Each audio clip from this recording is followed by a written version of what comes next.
안녕하십니까. 문화적 심리학통일연구소장 심리학자 심진섭입니다. 여러분들 제가 말씀드리기 전에 보여드렸던 동영상 보셨죠? 그게 바로 이제 남북 심리전이 한참 이루어졌을 때 그때 당시에 보여줬던 그 전광판입니다. 실망하신 분도 있을지 모르겠어요. 실제 지금 현재 전자식 전광판으로 나온 모든 광고에 나오는 그런 것들이 아니라 글자만 나오니까 아 그랬었구나 하시는 분들도 있을 거고 그랬었습니다. 그래서 당시에 했을 때 그 전광판의 모습은 디지털 방식이 아니라 아날로그 방식이에요. 아날로그 방식이고 글자로 다 이렇게 보여줬던 어떤 동영상을 보여주는 못했었습니다. 글자만으로 이제 보여줬었고 글자로 보여주려는 모든 모습들은 전부 다 그런 식으로 보여줬었어요.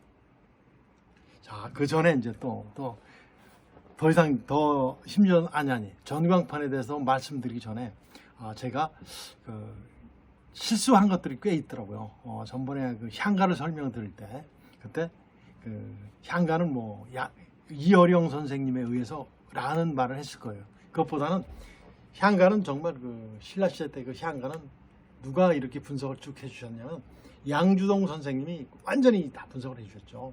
최고의 주역이었습니다. 향가를 연구하신 분이. 그런데 그 연구해 놓은 자료라든가 물론 이어령 선생님도 일조는 했습니다만 그것보다도 양주동 선생님이 해석해 놓은 또 활용해 놓은 연구해 놓은 모든 것들을 우리 국민들께 그리고 학생들한테 쭉 전파시켰던 분의 그 주역이 바로 이제 이어령 선생님이었었어요. 그래서 이제 제가 거기서 이제 이어령 선생님이 그때 당시에 그 방송 나갈 무렵에 돌아가셔서 얼핏 그렇게 말씀드린 것으로 이제 생각이 됩니다. 이해해 주시기 바랍니다. 또 전번 주에 있었던 그 방송에서는 김정은이가 그 유학했던 곳이 스웨덴이라고 제가 발음을 했었을 겁니다. 스웨덴이 아니고 스위스죠, 스위스. 스위스에서 이제 유학을 김여정이와 이제 같이 이제 소환했던 것으로 발언했겠습니다. 자, 이제 본론으로 돌아와서 당시에 전광판은 그 글자가 여러분들 보셔서 아시겠지만 6글자죠, 6글자. 주간에는 그 6글자 이렇게 쭉 서 있는데 굉장히 커요. 굉장히 큽니다. 한 높이가 15m, 그 세로가 15m, 그 다음에 이제 넓이가 가로가 13m예요. 한 글자가 이렇게 이게 15m, 13m니까 막바로 붙여서 쓰면 또 글자가 차별화가 안 되니까 그만큼 자리를 비우고 또 하나 설치하고 그러지 않습니까? 그러다 보니까 적어도 150m에서 한 200m의 공간이 넓은 공간이 북한에 잘 볼 수 있는 그런 공간이 필요한 곳에 전광판을 설치했었습니다. 그래서 저쪽 교동도라고 있습니다. 교동도 강화도 맞나?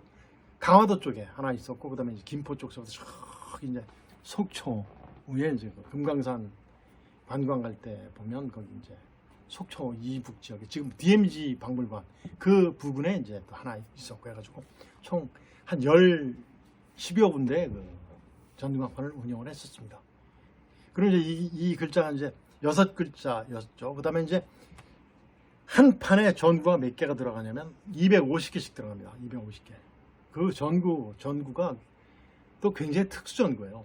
이 빛에 산란되는 것을 막고 끝까지 막 멀리까지 1km 이상에서도 볼 수 있는 글자 산란되지 않고 퍼져 보이면 글씨가 안 되니까 그렇게 보일 수 있는 전구를 만들었어요. 특수 전구로 만들었었는데 그 전구가 한 판에 250개씩.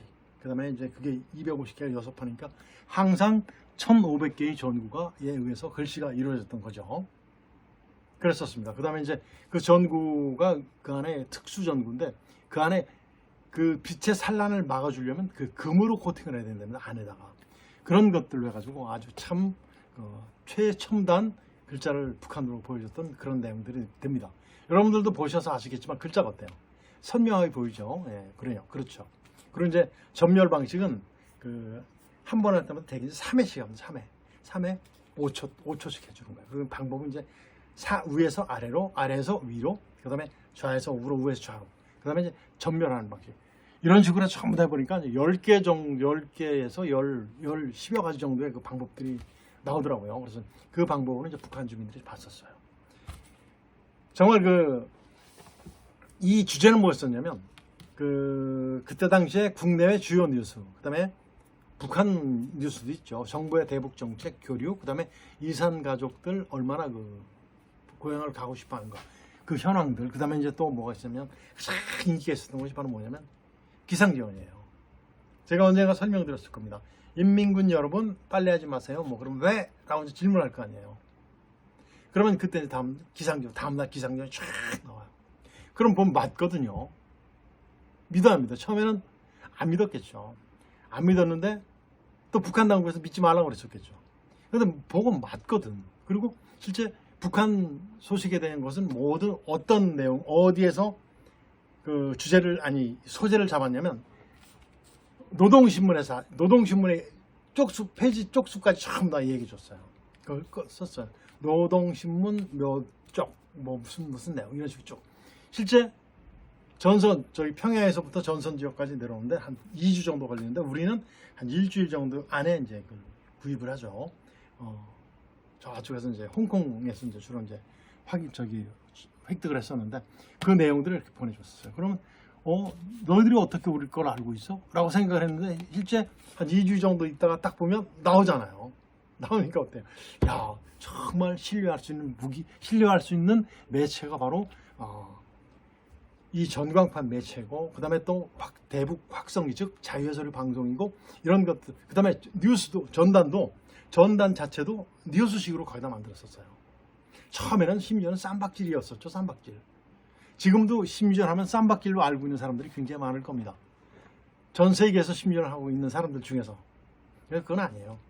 이런 식으로 해서 쭉 했을 때 제가 왜 이 전광판이 그 효과가 높았다라고 얘기했냐면, 저는 그 효과 분석을 계속 했었습니다. 저희들이 작전했던 것을 효과 분석을 하는데, 누구한테요? 그 전선 지역에서 들어줬던 우리 병사들 있지 않습니까? 병사들. 그 다음에 전선 지역에서 봤던 탈북자들이 한테 정말 이제 한 달에 한 번 정도씩 계속 효과 분석을 했어요. 왜 효과 분석이라고 하냐면, 실제 나타난 결과를 보고 사는 것은 이제 성과 분석이라고 하는데, 실제 성과가 되는 것들은 이제 우리 방송이라든가 우리 모든 메시지를 보고 탈북을 했으면, 귀순을 했으면 그거는 정말 성과죠. 근데 그것보다는 효과라는 표현을 썼습니다. 그럼 이제 실제 봤을 때 전단이 71%의 효과가 있었죠. 그다음에 이제 방송 70% 정도의 굉장히 믿었다는 거예요. 언젠가 제가 한번 설명드렸을 건데, 그 각 매체별 특징에 따라서 북한 군들이 잘 못 듣고 못 보는 수가 있어요. 그래서 그 효과들이 그런 데서 이제 차이가 나는 겁니다. 그 다음에 시청각 및 전광판. 우리가 시각으로 볼 수 있는 거, 전광판은 시청각에 제가 포함을 시켰었습니다. 4대 매체 중에서. 그래서 보면 이 전광판 때문에 시청각 매체 굉장히 높았어요. 75%. 또 시청각 매체 중에서는 그 최전방 지역이 이제 GP라고 하죠. GP. 거기에 우리 이제 그 심전 요원들이 들어갑니다. 들어가서 거기서 이제 같이 그 지역에서 있는 병사들하고 이제 위문 공연하는 거예요. 그 자체를 북한 GP니까 가깝잖아요. 지금 전번 정부에 다 없앴지만 GP에서 관측하는 거예요. 이 효과가 굉장히 좋았었어요. 그 다음에 이제 대면, GP에서 물론 이제 우리 대면 요원들이 있었습니다. 대면 요원, 우리는 병사가 있어요. 병사. 그 다음에 북한은 적공 요원들이 있어요. 장교죠. 우리가 이겼죠. 그때 2003년도인가 북한의 모든 적공 요원들 다 철수합니다. 이런 효과까지 봤었어요. 이것이 바로 이제 심리전의 효과였었는데, 우리는 그 심리전이라는 말을 잘 안 썼어요. 제가 이제 1995년도부터 심리전 전부 다 계획을 했었는데, 심리전보다는 북한 주민들을 계몽시켜야 되겠다. 그래서 계몽이라는 말을 많이 썼습니다. 그래서 그 목표를, 당면 목표를 북한 내에 자유사조를 지속적으로 유입을 시켜서 북한이 빨리 개혁 개방을 했으면 좋겠다. 개혁 개방을 촉진시켰고, 국제사회의 친환화 모습, 예를 들면 말레이시아가 친북이었다가 친환화로 바뀌지 않습니까? 이런 모습이라든가, 아니면 국제사회를 통해서 북한을 개방 압력 같은 것을 유도했었죠.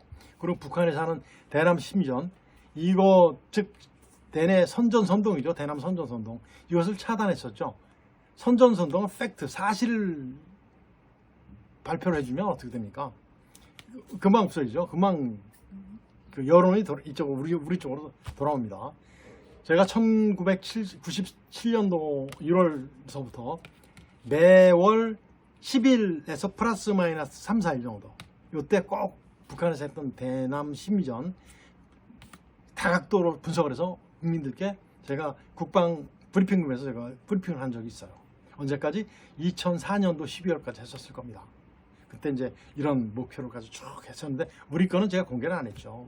왜냐하면 이거는 북한 주민들한테 하는 거기 때문에 우리 주민들한테는 공개를 안, 우리 국민들께는 공개 제가 안 했었어요. 그리고 이제 중간 목표를 뭐로 잡았었냐면, 북한 개방화, 민주화를 우리는 확산되는 것을 잡았었죠. 네, 동구권이 이제 동유럽의 공산권이 다 붕괴되잖아요. 체코슬라바키아, 폴란드 이런 다 붕괴되는 자체가 바로 뭐죠?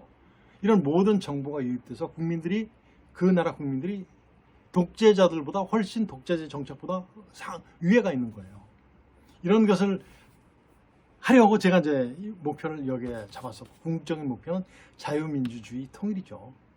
여기 잡았었습니다. 그래서 가장 여기에 중점을 뒀던 것이 바로 뭐냐면 그 인간의 기본권을 굉장히 많이 강조했어요. 인간의 기본권.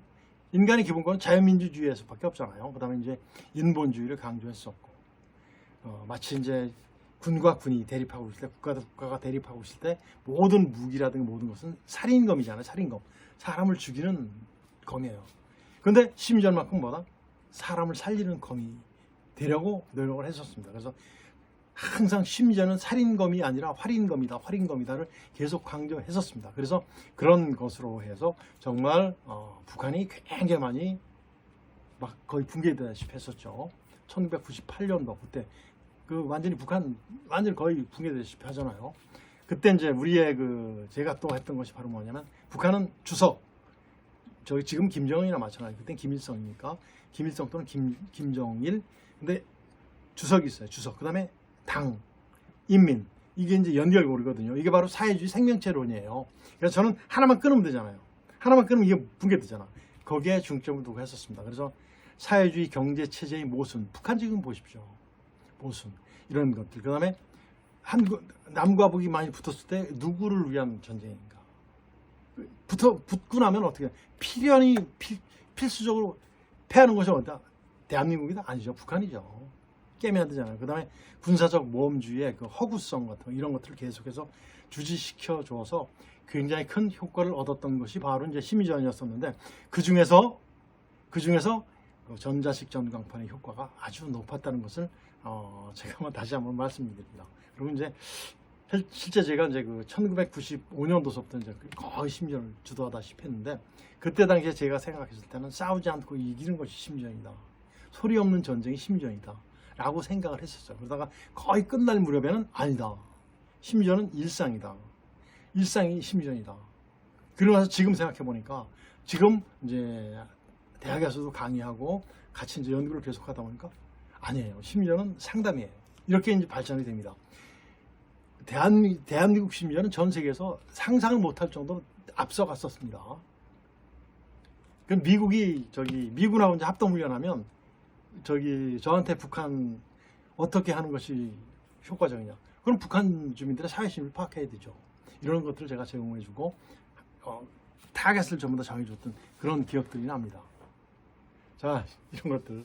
그래서 이제 심리전의 발전사도 쭉 봤었고, 그래서 이제 우리 실제 심리전이 얼마큼 중요한가를 봤습니다. 그래서 제가 했던 그때 당시에 심리전이 아니에요.